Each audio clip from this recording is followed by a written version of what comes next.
bendiga, hermanos. Ah, Estamos en el libro de Hechos, en el capítulo 7. La semana pasada estuvimos hablando, recordamos que esta es la defensa y la muerte de Esteban, el diácono de la iglesia primitiva.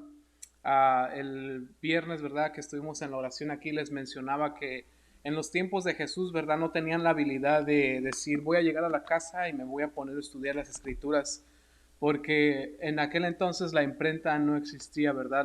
Las únicas personas que tenían acceso a la palabra de Dios era en las sinagogas, los sacerdotes, ¿verdad? Eran los únicos que tenían el Antiguo Testamento solamente. El Nuevo Testamento no estaba escrito, se estaba escribiendo conforme la historia acontecía.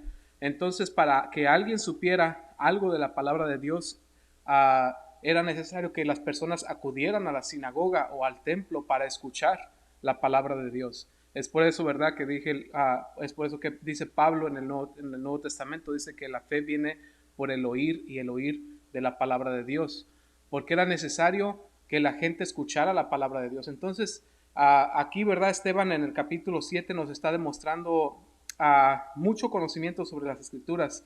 Quiere decir que esta persona no solamente estaba lleno del Espíritu Santo, sino que el Espíritu Santo estaba haciendo uso del conocimiento que él ya había obtenido a través de su participación de ir a la sinagoga, de ir al templo, y el Espíritu Santo estaba honrando, ¿verdad?, todo su conocimiento. Y no sé si tú sepas eso, pero el día que nos vayamos con el Señor, no te vas a llevar nada. Lo único que te vas a llevar es el conocimiento, porque eres la misma persona. Entonces hay personas, ¿verdad?, que piensan a veces que estudiar la palabra de Dios, ¿verdad?, es pérdida de tiempo, ¿verdad? Cuando yo entré al colegio hubo personas que hasta me dijeron, ¿y qué si el Señor viene? Pues estoy en las cosas del Señor, estoy estudiando su palabra. ¿A qué te refieres que qué si el Señor viene? Entonces, lo que hace el Señor, ¿verdad?, que cuando nosotros estudiamos la palabra de Dios, a la hora que Dios quiere utilizar ese conocimiento, Dios lo trae de ti, porque ese es el ministerio del Espíritu Santo. Dice la palabra de Dios que Él les recordará todas las cosas que les ha hablado, que nos ha hablado Jesucristo, ¿verdad? Y esto podemos mirar la unción del Espíritu Santo a través de Esteban, ¿verdad? Que trae todo el conocimiento de, ¿verdad?, desde Abraham hasta donde están ellos, y se los dice, ¿verdad?, así nada más. O sea, para una persona en aquel entonces tener tanto conocimiento era bastante. Entonces esto es lo que les está diciendo aquí Esteban. Miramos que comenzó la semana pasada, ¿verdad?, hablando desde Abraham. Está enfrente, ¿verdad?, del Sanedrín, que viene siendo la autoridad superior en Israel, y les está hablando, ¿verdad?, cómo ellos tienen una trayectoria de, de rechazar a los enviados de Dios. Y antes de continuar adelante, vamos a hacer una oración y vamos a continuar con el verso 6, pero primero vamos a orar. Padre amado, te damos gracias, Señor, por permitirnos estar aquí en esta tarde. Gracias, Padre, por la escritura que nos has dado, Señor, por la facilidad, Señor, de nosotros mismos poder abrir las escrituras, Señor, y tener acceso a ellas en cualquier momento, Señor, de nuestra vida, cuando estamos en nuestros hogares, aquí en este lugar, Señor, y donde quiera que nos encontramos, tenemos esa facilidad, Señor, de conocer tus escrituras, Señor, de leerlas y de que nos hables a través de ellas, Señor. Creemos que tu palabra está viva y es eficaz, Señor. Tú dijiste a Jesús que tus palabras son espíritu y son vida, Padre. Nosotros lo creemos y creemos que en este día ese espíritu y esa vida a través de tus palabras, Señor, nos van a vivificar en esta tarde, Padre, y nos van a hablar. En el nombre de Jesús, Espíritu Santo, te pedimos que interprete las escrituras, Señor. En el nombre de Jesús, amén. Entonces, lo que estamos leyendo a continuación, ¿verdad? Estaba, ¿verdad?, orando cómo es que lo iba a enseñar, ¿verdad? Hay una manera de hacerlo, es muy sintetizada, que quiere decir que nomás lo leemos y sacamos, ¿verdad?, lo más interesante, lo más importante, pero porque Dios, ¿verdad?, en esta iglesia nos ha dado una audiencia que a lo mejor no está muy familiarizados con la palabra de Dios. Entonces vamos a tratar de entrar un poquito a cada una de los personajes que está interpretando aquí Esteban, ¿verdad? Y después de eso dice el verso 6, dice, voy a leer desde el 5 para acordarnos dónde estábamos, dice, y no le dio herencia en ella ni aun para sentar un pie, pero se lo prometió que se la daría por posesión a su descendencia después de él, cuando aún él no tenía hijo. Está hablando de Abraham, ¿verdad? Que Dios le hizo un pacto y le dijo, te voy a dar toda, mucha tierra, ¿verdad? Muchísima tierra a ti y a tu descendencia, pero el problema, ¿verdad?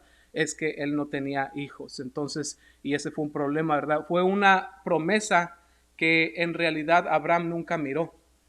Y nosotros, ¿verdad? Yo pienso que a lo mejor nos desanimaríamos muchísimo si Dios te dice, ¿sabes qué? Te voy a prometer que voy a hacer algo grandioso en tu vida, voy a hacer algo grandioso en ti, pero no te vas a dar cuenta, ni siquiera tus hijos, sino tus nietos. En el caso de Abraham, la tierra, ¿verdad? Solamente la recibieron sus nietos, los hijos de Jacob. Entonces, sería difícil creerle a Dios en una promesa que te hiciera si no se va a cumplir en tu vida. Y tú no sabes que las decisiones que hoy estás tomando de servir a Dios, de creerle a Dios, sí van a tener consecuencias. Y van a tener consecuencias en tus hijos y en tus nietos. Todas las decisiones que nosotros estamos haciendo el día de hoy, Dios ya te bendijo y te multiplicó esa bendición. ¿Por qué? Porque tú te has acercado a Dios, porque le has dado tu vida, tus hijos son bendecidos a través de eso. Y los hijos de tus hijos alcanzarán esa bendición. ¿Por qué? Por la obediencia al Señor. Y eso es lo que le aconteció a Abraham. Hasta sus nietos, ellos fueron los que recibieron la tierra que Dios le había prometido. Por eso dice aquí Esteban, ¿verdad? Que dice, nunca puso ni siquiera un pie, pero él confió en Dios. Nunca puso un pie en aquella tierra, pero confió en Dios y un día, ¿verdad? Va a mirar todo el fruto, ¿verdad? Que todo lo que le dijo Dios se cumplió. Entonces dice el verso 6, y le dijo Dios así, que su descendencia sería extranjera en tierra ajena y que los reducirían a servidumbre y los maltratarían por 400 años. El Señor no le escondió lo que iba a acontecer en el futuro, ¿verdad? Que iban a ser sirvientes de otra nación, o sea, esclavos, ¿verdad? Todavía faltaba pues bastante tiempo para que hacer cerca de 400 años para que se cumpliera todo esto. Pero si te fijas, el conocimiento del Señor dice, y tu descendencia van a estar en servidumbre de otra nación. Dios está hablando de personas que no han nacido y ya los conoce y ya sabe que van a ser esclavos, pero no han nacido, faltan siglos para que estas personas nazcan y Dios ya los ha conocido y ya escuchó sus peticiones, porque dice más adelante, y yo los salvaré, yo los rescataré, escucharé sus oraciones.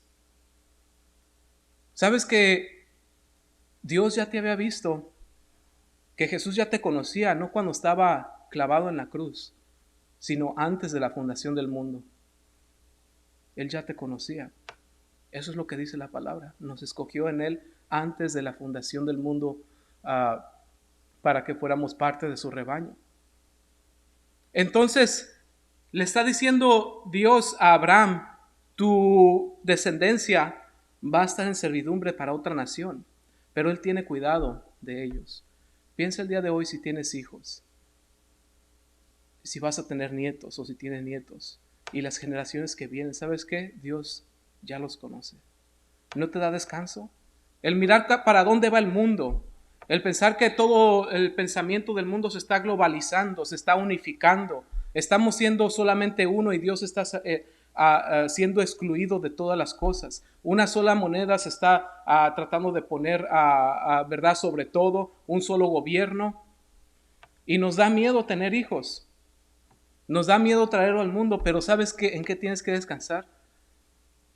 Que tus hijos y los hijos de tus hijos ya están protegidos porque Dios los conoce. Que tu oración el día de hoy, de que no sean engañados por la marca, de que no sean engañados por el gobierno que viene, los va a alcanzar y que Dios los escuchó y que Dios va a escuchar sus oraciones futuras el día que ellos lo necesiten. ¿No es la más grande garantía? Y Abraham creyó a esto. Dice, y los maltratarían por 400 años, mas yo juzgaré. Aquí está el juicio de Dios, dice. Mas yo juzgaré, dijo Dios, a la nación de la cual serán siervos. Que miramos el juicio justo de Dios. Yo creo que a nosotros como padres no hay una cosa que nos doliera más que alguien abusara de nuestra descendencia, de nuestros hijos, de nuestros nietos, una nación, un tirano, qué sé yo. Pero Dios dice que Él juzgaría y que va a juzgar y juzgó a esa nación.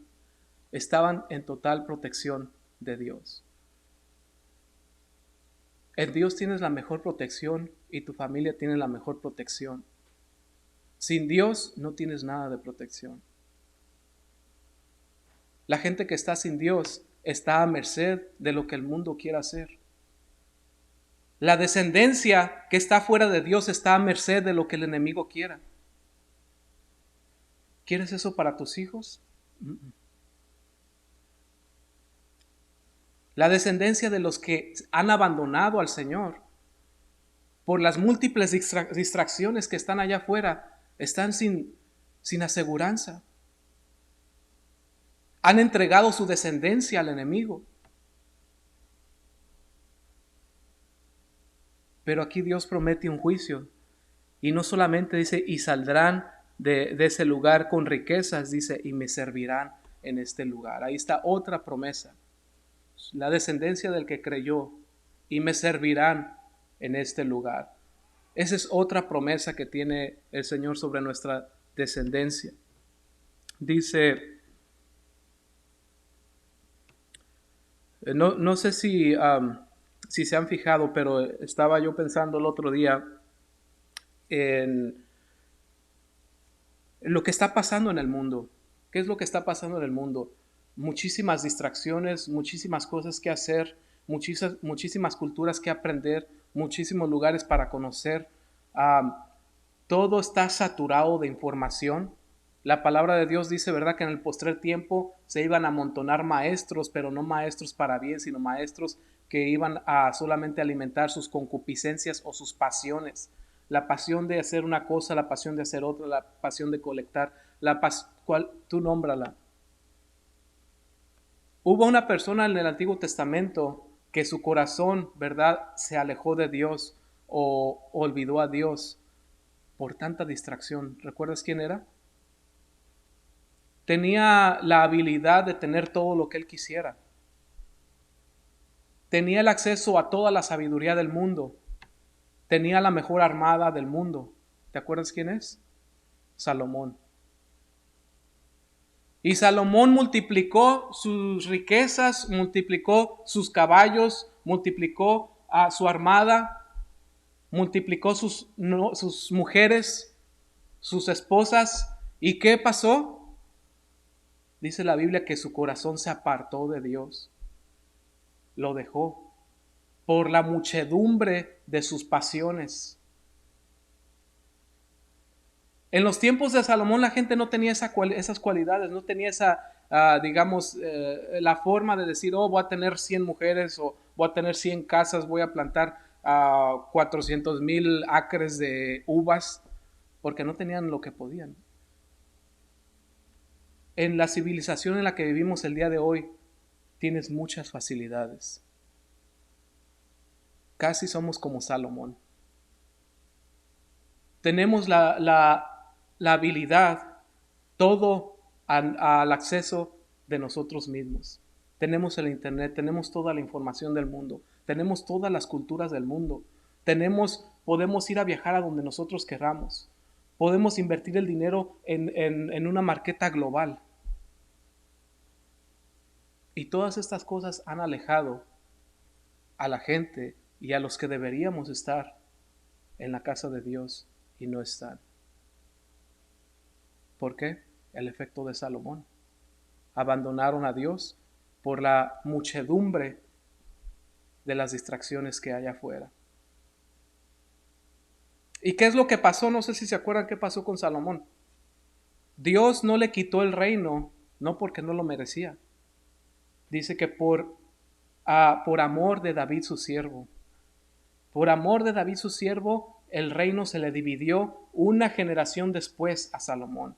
O sea que la misericordia de Dios estuvo sobre Salomón, sobre Salomón, sobre Salomón, y Salomón levantando templos a los ídolos, a derecha, a diestra y a siniestra, pero la misericordia de Dios lo detuvo, de que lo destruyera por amor de David su siervo. Pero ¿qué pasó inmediatamente después de Salomón? El reino se dividió de Israel, norte de Israel y sur de Israel. ¿Y qué les pasó a esos reyes? Se los llevaron los asirios y Babilonia.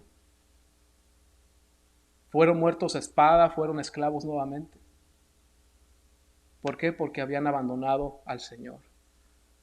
Y la escritura está llena de diferentes ilustraciones. Dice: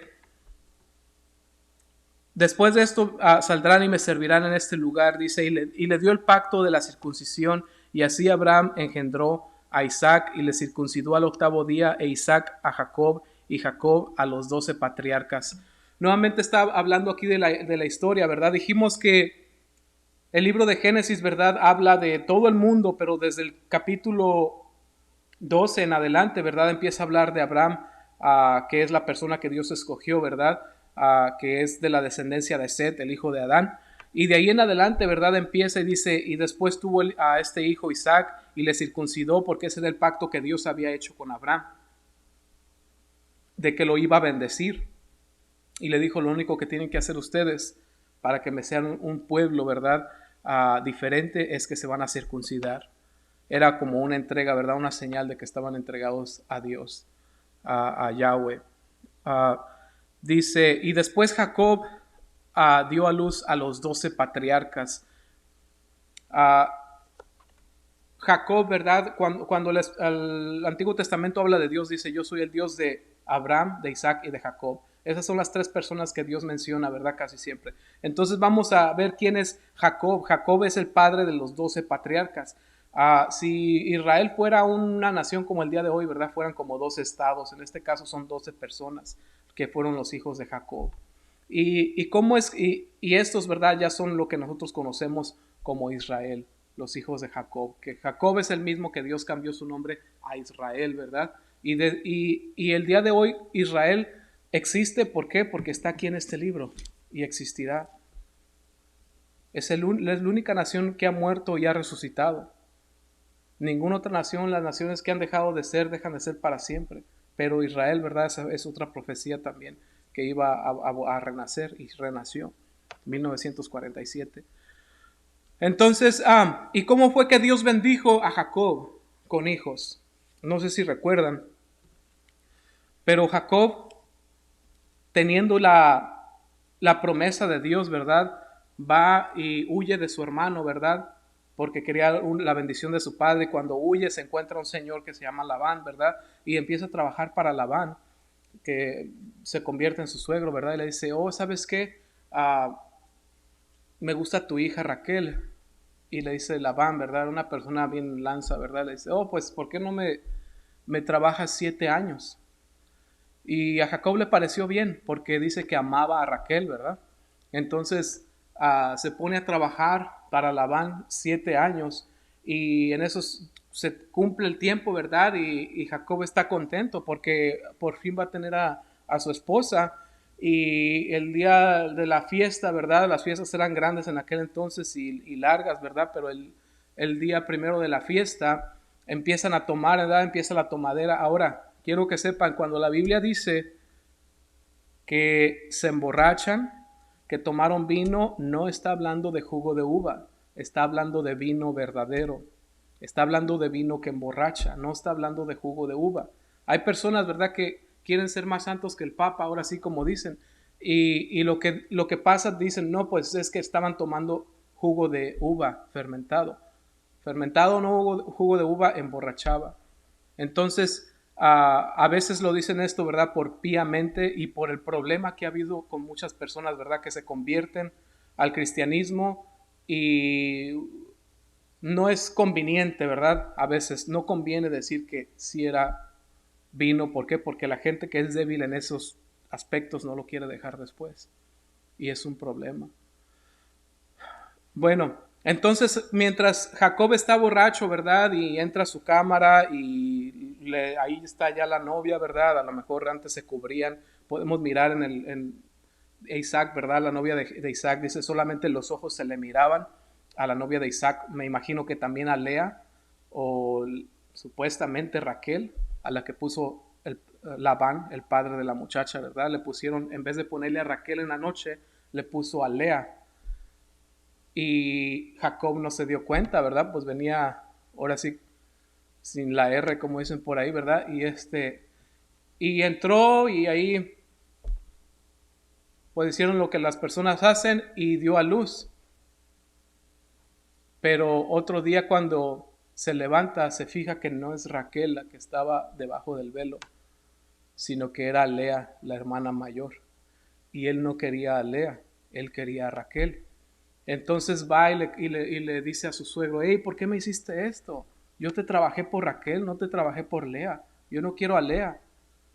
Oh, pues es que no puedo, le dice su suegro, no puedo darte a la más chica, pues se tiene que casar primero la más grande. ¿Cómo quieres la más chica? Y le dice, pero si quieres, pues, para que no haya malos sentimientos entre tú y yo, trabájame otros 7 años por la otra, ¿qué te parece? Pues ya, dice aquel, ok, otros 7 años. Y dice, ¿verdad? La palabra de Dios que los segundos 7 años se le hicieron como una brisa, dice, porque amaba a Raquel. Llegaron los otros 7 años, ¿verdad? Y le dan a Raquel. Nuevamente tiene las bodas, ¿verdad? Y había un problema. Labán le dio a Raquel, a Jacob al mismo tiempo, pero tenía que trabajar, era un pagaré de 7 años, o sea que sí se las dio juntas después, pero tenía que trabajar otros 7 años por Raquel y se le hizo como una brisa, ¿verdad? Pero había un problema aquí, que Raquel, la que Jacob quería, era estéril y Lea no era estéril. Y había otro problema, que dice la palabra de Dios que Jacob menospreciaba a Lea. Y Lea lloraba, ¿verdad? Porque Jacob la menospreciaba. Y el amor y la vista de Jacob, ¿verdad? Estaba solamente en Lea y no en Raquel y no en Lea. Ahora, hay algo que la palabra de Dios nos quiere enseñar. ¿Por qué Dios permitió esto? Tenemos un hombre que tiene la promesa de Dios de que su descendencia va a ser bendecida y va a ser de bendición a toda la tierra. ¿Con estos problemas? No sé si te ha pasado. Dios te promete algo, Dios te levanta, Dios te saca de un vicio, qué sé yo, y al dar la vuelta tienes un problemón que no te das idea qué es lo que está pasando. ¿Me equivoqué o qué es lo que está pasando? Y Jacob sabía eso. Dios le había hablado a mismo Jacob anteriormente y le confirmó la promesa. Pero ahora tiene un problema, tiene 2 esposas y son hermanas y no se pueden ver ni en pintura. ¿Por qué? Porque están peleando todo el tiempo. Y dice, ¿verdad? Que Lea lloraba y Lea le dio a luz un hijo, el primer hijo, ¿verdad? Y dijo, y Lea oró a Dios y le agradeció. El primer hijo que tuvo se llama Rubén, que quiere decir, he aquí un hijo. Aquí tengo un hijo. Dando a entender como Raquel no podía tener hijos, ¿verdad? Ella estaba agradecida con Dios y dijo, aquí está un hijo.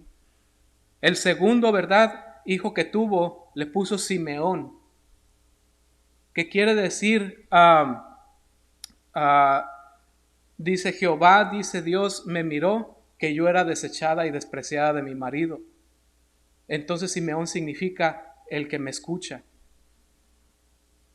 Y miramos que Lea desarrolla una intimidad con Dios y la hace pública cada que da a luz. Y Raquel solamente una muchacha bonita, pero que no da, que no puede tener hijos. Pero aún así dice que el corazón de Jacob estaba todavía en Raquel. Y no sé si ustedes saben quién era Raquel o cómo la describe la palabra de Dios. No la describe como una mujer de fe. Más adelante, si usted sigue leyendo el libro de Génesis, se da cuenta que Raquel robó los ídolos de su papá, Labán. Eran ídolos del mundo, del Moloch, ¿verdad? Y todos esos diablitos con cuernos, así que ellos le ponían veladoras. Y en vez de que usted dijera, esta muchacha, Raquel, es una hija de Dios, no, Astarot, no sé cuántas personas, ¿verdad? En aquellos tiempos los pueblos tenían. Esos ídolos se los robó Raquel cuando se fue con Jacob después de haber vivido como 12 años juntos. Te dice quién era Raquel. Pero el deseo del marido, dice la palabra de Dios, estaba sobre Raquel. Tenemos una mujer que es una hija de Dios, tiene el tercer hijo. Y dice que cuando da a luz, ¿verdad? Adora a Dios y le dice, ahora sí mi esposo se unirá a mí. Y le puso Leví, que quiere decir unión. O cuando adhieres algo, cuando lo haces dos cosas, lo haces uno. Ese era el deseo de su esposa. Se quería sentir amada. Lea se quería sentir amada de su esposo. Ella no tenía la culpa de lo que su papá hizo. Pero ella sí amaba a Jacob. Pero Jacob amaba a Raquel. Y nuevamente Jacob la vuelve a despreciar y vuelve a llorar Lea y le pide a Dios. Y Dios escucha la oración de Lea otra vez, mientras que Raquel no está orando a Dios. Raquel por allá anda con los filisteos, yo creo, no sé qué está haciendo Raquel, pero no era una persona de fe. Teniendo su esposo que tenía la promesa de Dios que iba a bendecir, Raquel no era una mujer de fe. Y Dios escucha la oración de Lea y Lea da a luz otro hijo, que estos son los patriarcas, estamos hablando de la nación de Israel. Dios respaldó todos los hijos de Lea, fueron los primeros hijos. Y el tercero le pone Judá, que quiere decir alabanza a Dios. Y de Judá viene la descendencia de nuestro Señor Jesucristo. De una mujer despreciada, de una mujer que Jacob no la tenía en cuenta, pero Dios estaba bendeciéndola. Mientras que la otra, la única virtud que tenía era ser bonita. Y los ojos de Jacob seguían sobre Raquel. ¿Qué nos enseña esto? Dos mujeres. Raquel tipifica el sufrir, el orar a Dios, el tener una intimidad con Dios, el conocer a Dios y el agradecer y alabar a Dios públicamente cada que Él se manifiesta en tu vida. Eso es lo que Lea hacía. Pero la mentalidad de Jacob era carnal. Y Raquel lo que representa es la carnalidad, la humanidad de nosotros. Que nuestra humanidad, mientras nuestros ojos estén en las cosas carnales, no va a haber fruto, no va a haber hijos. Vas a ser estéril. Mientras tu mentalidad y tu fuerza y todo tu ser está enfocado en Raquel, vas a ser una persona estéril. Pero cuando pones tu interés, cada que Jacob se llegaba a Lea, Dios bendecía aquello. Y lo podemos mirar porque más adelante dice, ¿verdad?, que Raquel ni se lo prestaba. Pero cada que Lea, ¿verdad?, una vez cambió al marido, ¿verdad?, por unas frutas, no sé qué, ahí está en la Biblia. Pero cada vez que Jacob hacía a lo que Dios le agradaba, ¿verdad? Que le pusiera atención a su esposa, Dios bendecía y les daba hijos. Para mí es algo grande que Dios haya bendecido el vientre de Lea, la que él no escogió, la que por soberanía de Dios, ¿verdad? Así pasó. Y por un engaño, ¿verdad? De un suegro, Dios lo volvió para un bien. Y de ahí salió nuestro Señor Jesucristo, del cuarto hijo de Lea. Eso es lo que nos enseña a nosotros. ¿Y qué es lo que nosotros estamos buscando? A veces Dios parece que nuestros deseos están siempre en Raquel, pero Dios bendice el sacrificio, Dios bendice a lo que Él establece. Ahora otra cosa, vamos a pensar en Jacob. Jacob es una persona que tiene una promesa directa de Dios. Tú tienes una promesa directa de Dios. Y Jacob, aún con eso, tiene su mirada en las cosas del mundo, tiene su mirada en su esposa solamente. Tú pensarías que un hombre, después de conocer a las dos mujeres, dijera, oye, Lea es una mujer de Dios, la voy a escuchar, pero no la escuchaba, escuchaba a Raquel. ¿No te hace sentir un poquito mejor? A veces nosotros, y no es porque merezcamos, a veces nosotros tenemos la tendencia, y siempre la vamos a tener, de las cosas fáciles, de lo que es apetitivo para la carne. Y si no nos sometemos a Dios, ahí va a estar eso. Todo el tiempo va a estar ahí. Dice el verso 8, dice, y Jacob dio a luz a los 12 patriarcas. Más adelante, ¿verdad? Miramos que lo que hace Raquel, y lo que hace Raquel es, como no puede, después de que tiene a Judá, ¿verdad? Que quiere decir alabanza, Raquel se enoja, ¿verdad? Y lo que hace Raquel dice, oh, ¿sabes qué? Porque ya Jacob ya tenía, ¿verdad? Bastante ganado y ya tenía siervos para él. Le dice, ¿sabes qué? Acércate a mi sierva Bilha o Bilha, no sé cómo se llama, cómo se pronuncia, Bilha o Bilha, pero tienen nombres como etíopes o egipcios. Y yo voy a agarrar a descendencia de ellos, ¿verdad? Y le da a Adán, ¿verdad? Le da dos hijos.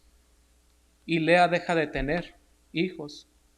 Ya no puede tener hijos. No sabemos si es por el curso natural de los cuerpos, ¿verdad? O por qué, cuál sea la causa. Pero ella después hace lo mismo. Y esos hijos de siervas son todavía las 12 tribus de Judá. Dijeras tú, ¿cómo Dios respaldó u honró a hijos de siervas de las esposas? Y sabes qué, me da a mí mucha alegría que el Espíritu Santo no puso eso, no escondió eso de nosotros. Porque los grandes no somos nosotros. Nunca hemos sido los grandes nosotros.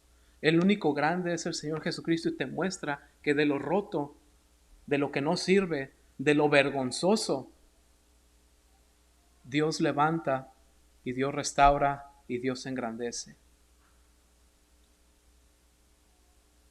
De una familia que tú dijeras, me da vergüenza decir que de aquí para acá son de aquella y de aquí para allá son de la otra, de allá para allá de la otra y de la otra. Sería vergonzoso, y más si tú eres el de la promesa. Dios no escogió a otro hombre. Dios escogió a uno que tiene unos de aquí, otros de allá, otros de allá y otros de allá. Y Dios los honró. Y no porque la persona era excelente. Es por su gracia de Él, por su misericordia y por su pacto. Se parece a nuestras vidas, ¿no? ¿Recuerdas que Dios le dijo a Abraham, vete de tu casa y de tu parentela, y solamente llegó a Harán y hasta ahí se quedó? Es el padre de la fe. ¿Cuánto más nosotros vamos a estar cortos de obedecer a Dios? Si este libro fuera mentira, ¿sabes lo que dijera? Si alguien estaba tratando de hacer una religión, vamos a hacer una religión bien chida aquí y vamos a ponerle que obedeció y que todo esto, ¿verdad? hubieran puesto todo muy bien. Disculpen las palabras populares que a veces uso para tratar de darme a entender. Um, si fuera una escritura, ¿verdad?, hecha por alguien que quería quedar bien, ¿verdad?, hubiera dicho, oh, ¿sabes qué? Y Jacob amó a Lea y tuvo 12 hijos con ella y todo muy bien y se amaron y, ¿verdad?, para siempre. Amén. Y ya. Pero no, el Espíritu Santo no deja nada fuera, ¿verdad? Así como pasó. Alguien dijo por ahí, ¿verdad?, que estaba leyendo el otro día, que Dios, ¿verdad? A veces nos sentimos mal, ¿verdad? Porque pecamos o le fallamos a Dios, ¿verdad? Consciente o inconscientemente, o simplemente, ¿verdad? Las presiones del mundo, las circunstancias del mundo nos hacen desviar nuestra mente del enfoque. No definitivamente, por supuesto, si definitivamente entonces hay algo mal. Pero con todo y eso, la habilidad de nosotros, decía, ¿verdad, Cristian? No está en cómo performamos, sino en cómo performó nuestro Señor Jesucristo. Toda la obediencia y nuestra salvación depende de su obediencia de Él. Lo único que nosotros podemos hacer es creer. Y el creer es lo que nos da su salvación. Dice el verso, continuamos, dice, y los patriarcas, movidos por envidia, vendieron a José para Egipto, pero Dios estaba con él y le libró de todas sus tribulaciones y le dio gracia y sabiduría delante de Faraón, rey de Egipto. Ok, después de que Jacob tuvo sus 12 hijos, ¿verdad? Uno de ellos, ¿verdad? De los últimos, este sí fue hijo de Raquel, ¿verdad? Por eso lo amó. Y este es José, ¿verdad? José y Benjamín fueron los únicos hijos de Jacob, perdón, de Raquel. Para ese entonces Raquel, ¿verdad? Ya parece otra mujer, como que ya Dios había impactado su vida, pero no al principio de su matrimonio. Entonces, ¿verdad? Tuvo este hijo que se llama José, y José, ¿verdad? Es el de los más chicos, y Dios le empieza a dar sueños a José. Y uno de los sueños, ¿verdad? Dice que había un manojo, ¿verdad? De paja y 12 manojos, ¿verdad? Y todos se postraron a uno y el manojo se hizo grandísimo, ¿verdad? Y todos sabían lo que quería decir eso, que Dios lo iba a exaltar un día y sus hermanos, ¿verdad? Le tuvieron celos y lo vendieron. Un día, ¿verdad? Dice que se fue con ellos a cuidar a los animales y lo odiaban. Dice que inclusive hasta querían matarlo solamente porque Rubén los detuvo, ¿verdad? Judá los detuvo, perdón. Pero querían matarlo. Y lo que hicieron mejor, pasaron unas personas, ¿verdad?, de Madián y lo vendieron por 30 monedas de plata. Y se olvidaron de su hermano. Nuevamente la familia escogida. Qué vergüenza sería para nosotros decir que somos los escogidos de Dios y que uno de mis hijos vendió a mis otros hijos en esclavitud. Pero dice que Dios lo libró de todas sus tribulaciones. Después conocemos, ¿verdad?, que lo que pasó aquí es que Dios estaba con José. ¿Quién de nosotros pensaría que Dios está con uno? Vamos a suponer que estás en una familia en la que dices, me tocó la peor familia del mundo. ¿Has sentido eso? No sé si has sentido eso. Me tocó los peores hermanos, los peores papás o los peores, no sé. Hay personas, ¿verdad?, que he escuchado. Yo soy quien soy por la culpa de mi papá o por la culpa de mi mamá. O porque mi hermano hizo no sé qué tarugada por allá y nos tuvimos que venir para acá. Y nos sentimos que estamos en la peor de las familias. ¿Pensarías tú que Dios está contigo? Bueno, bienvenido a la vida de José. José tenía su familia y su familia lo venden a personas que él ni siquiera sabe, que si no hubiera sido por su papá que le enseñó el lenguaje de los egipcios, ni siquiera se pudiera comunicar. Pero Dios estaba con él en los mínimos detalles.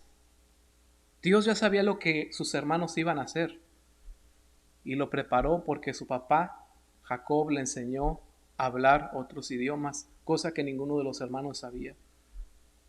Dios siempre te va a dar algo, siempre va a poner una gracia en ti.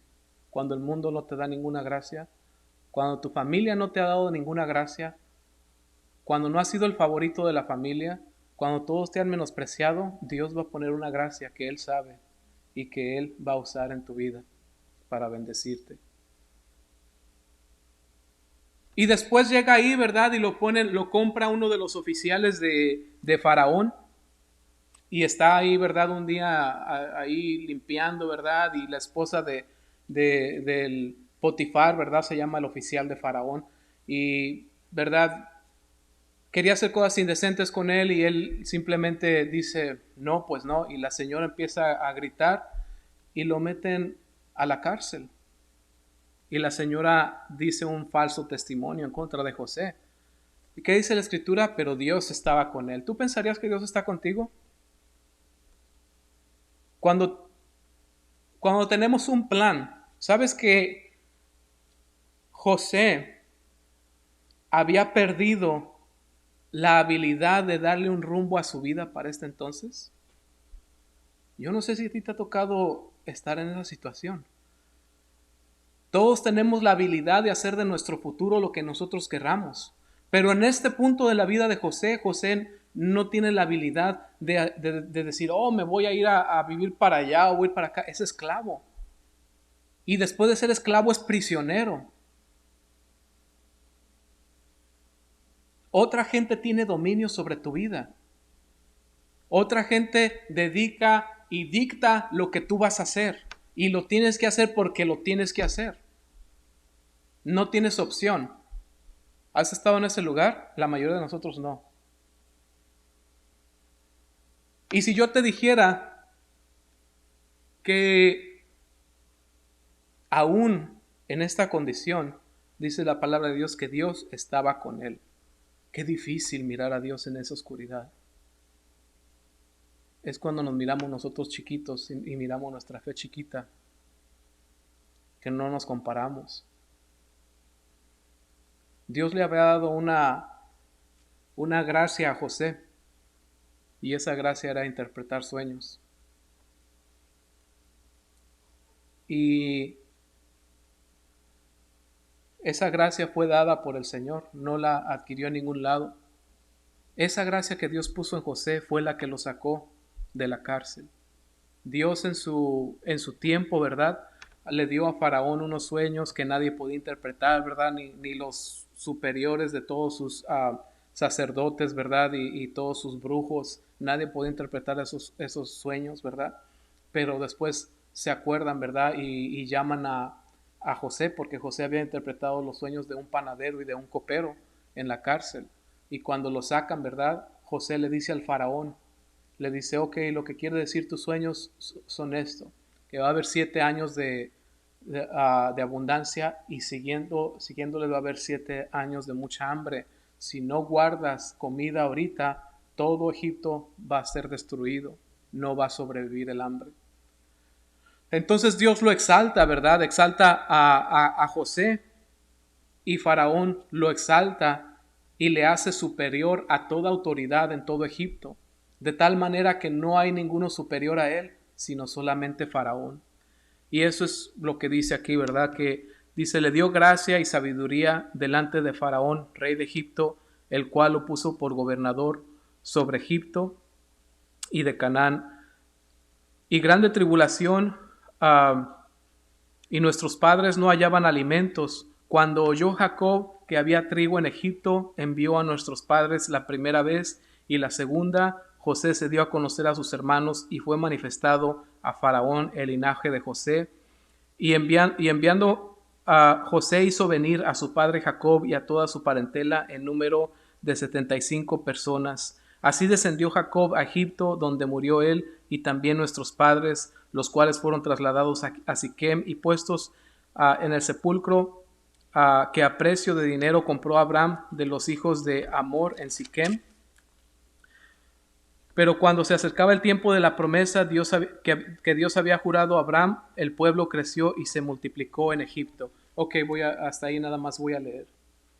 Lo que pasó aquí, ¿verdad? Después de que hubo esta hambre, recordemos que José está solo en una nación que no le pertenece a él, que es ajeno a esa nación, sus hermanos están todavía en Canaán, ¿verdad?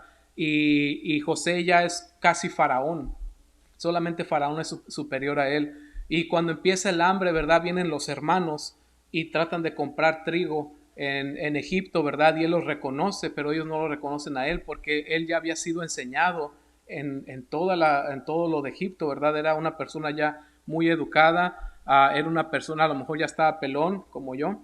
No, como yo no. Es porque los egipcios, ¿verdad? Utilizaban el cortarse el pelo y el pintarse los ojos, eso ya empezó otra vez, pero aquí no. Y, y verdad, ya era una persona, pues era un oficial de Egipto y no, sus hermanos no lo conocieron. Aquí es donde empieza, ¿verdad? Lo que nosotros conocemos como el Éxodo en las escrituras, ¿verdad? Es donde crece los 12 y se hacen una nación. Se hacen una nación bajo la opresión de Egipto por 400 años. José, como es casi igual a Faraón, les dice a su papá y a sus hermanos, vénganse a vivir a Egipto, acá nosotros tenemos pan, yo me voy a encargar de ustedes. Vinieron 70 personas, ¿verdad? Con él eran 75 y su familia de él, porque también Dios contó los hijos de José como los 12. O sea que no solamente fueron los de Jacob, pero los dos hijos de José fueron contados entre los 12 para hacer las 12 tribus de Israel. Después de esto, ¿verdad? Están ahí, se multiplican durante 400 años. Eso es lo que les está diciendo. Todavía está explicando todo esto Esteban, ¿verdad? Les está dando a saber al Sanedrín que entiende muy bien las escrituras. ¿Y por qué es que tenía que traer tanta información Esteban antes de morir? Número uno, porque los sacerdotes en Israel creían que ellos eran los únicos que podían interpretar la ley. La gente solamente la podía escuchar. Pero aquí lo que está haciendo Esteban, ¿verdad? Les está dando a entender que él entiende y sabe de lo que está hablando. No sé si se acuerdan cuando escucharon hablar a Pedro, se maravillaban, dicen, porque estos eran hombres comunes y del vulgo, y los escuchaban hablando maravillas de Dios. Cuánto más a una persona, ¿verdad? Que era helenístico, como Esteban, ¿verdad? Helenístico quiere decir que a lo mejor era un judío estudiado. Y con la unción del Espíritu Santo, pues lógicamente iba a traer toda esta información y les iba a dar a entender. Les estaba dando una cátedra a los catedráticos. Por eso es que a ellos no les gustó. Por eso es bueno nosotros saber, no es necesario, ya voy a terminar con esto, el tiempo que estudiamos la Biblia, el día de hoy, ¿verdad? No fue súper evangelístico, pero el tiempo que nosotros estudiamos la Biblia, ese es el tiempo que Dios va a glorificar después cuando te va a usar. Yo he dicho, ¿verdad? Que las personas, Dios no necesita una persona graduada para usarlo poderosamente, porque el poder es de Dios, nunca es de la persona. Pero Dios va a utilizar lo que tú le entregas a Dios. Y cuando tú estudias la palabra en tu casa, estás entregando ese tiempo, estás ofreciendo ese tiempo al Señor, porque quieres que la palabra, número uno, aprender de la palabra, número dos, quieres que la palabra te transforme. ¿O no es eso el deseo que tenemos cuando leemos la Biblia? Si no lo es, te aconsejo que antes de leer la palabra, ores y le pidas a Dios que esa palabra te cambie. Ese debe de ser nuestro deseo al leer la palabra de Dios. Y que el Espíritu Santo te dé la habilidad de ponerla por obra. Vamos a orar. Padre, gracias te damos por el mensaje del día de hoy, Señor, por la historia de tu pueblo, Señor, que es necesario que nosotros la conozcamos, Señor, y la entendamos para que de esta manera podamos entender más a tu palabra cada que la leamos, Señor, y tengamos idea de cómo te has manifestado y cómo has glorificado tu nombre a través de todo el tiempo, mi Dios. Padre, quiero agradecerte por por simplemente la facilidad de encontrar una Biblia el día de hoy, Señor, y de poderla leer, Señor, en todo lugar, sin ser contra la ley, Padre. Te pedimos que tu palabra siempre nos hable y nos cambie, Señor, mientras nosotros la leemos, Padre. Y te pedimos, Espíritu Santo, que tú la uses primeramente para cambiar nuestras vidas personales, las vidas de nuestro alrededor, que la utilices para cambiar nuestro carácter, Señor, que lo utilices para cambiar, Señor, nuestras prioridades, Señor, que lo utilices, Señor, para cancelar nuestras pasiones, Padre, que lo utilices para darte toda la gloria y toda la honra a ti, Señor, que la utilices, Padre, para desatar, Señor, bendición sobre nuestras vidas y sobre las de otros, Señor, que la utilices, Padre, para romper toda cadena, Señor, del enemigo, que lo utilices, Padre, para darnos fe, Señor, sobre toda duda, y que la utilices, Señor, para darnos poder, Señor, de estar de pie, mi Dios, para que nos dé poder de darte alabanza, de conocerte como quien tú eres, Padre. Te pido que bendigas a cada uno de nosotros aquí, mi Dios, en esta tarde, Señor. Escuché a uno de mis hermanos, Señor, pedir algo que yo mismo te estoy pidiendo, Señor, y eso es que bendiga, Señor, la vida de cada uno aquí, mi Dios.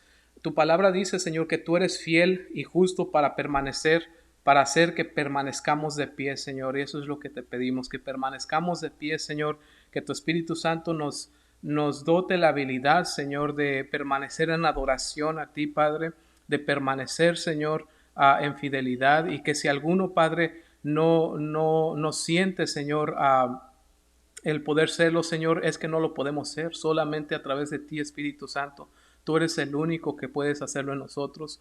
Nosotros no podemos abandonar algo que no tenemos, Padre, y tú nos has dado solamente la gracia, Señor, y nos has dado el poder de obedecerte, Padre. Te pedimos que nos des la habilidad, Señor, de simplemente reconocer quiénes somos, Señor, y nuestro deseo es obedecerte. Espíritu Santo, te pedimos que tú seas el que hagas la obra, Señor, en el deseo de mis hermanos de crecer más en ti, Señor, de crecer en gracia, Padre.